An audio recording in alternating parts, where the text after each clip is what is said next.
So yun guys, may papakita na naman tayong Hot Wheels ngayon. So ito, re-review lang natin itong Hot Wheels na Honda N600 Custom 70. Yan. Itong Japan imports na to.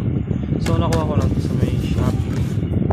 Kaya yan, mayroon na siyang issue dito sa ano niya, corner niya. Pero goods naman to kasi mint naman yung cars niya.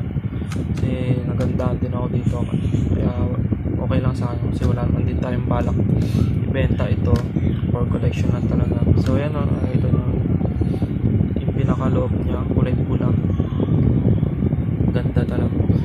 Stick din yung pinaka loob, kulay pula. Tapos ang kinagandaan ko dito, taillight niya, saka mayroon siyang plate number. Yan, may plate number siya na nakalagay na Hot Wheels, saka itong unahan niya. Ayan guys, may headlight, may signal light siya, kompleto. Ayan yung mga nagugustuhan ko talaga sa mga Hot Wheels, yung kompleto yung details niya, saka yung mags niya sakto sa ano niya, parang vintage. Ayan, ganda rin ang kulay niya, parang ano to ano, vanilla ba to or something, basta yun na yan. So marami itong kulay, meron din itong white. Yan. Ito yung isang kulay niya, color white. Yan, itim naman yung ano niya, loob niya. Tapos gray yung ano niya, mags niya. Ganun din, may mga ano din, plate number. Yan. Ganda rin ng pagka details dito. Yan, may headlight din, saka signal light.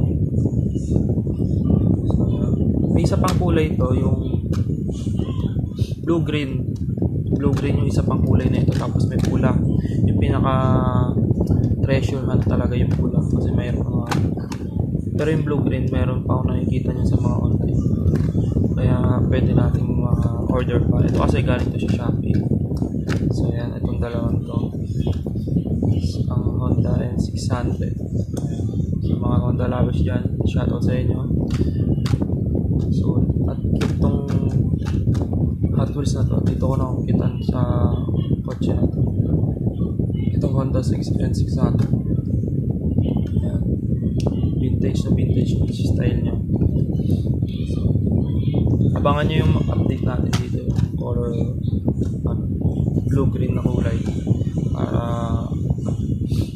makita nyo. So yun lang guys, shoutout sa inyo.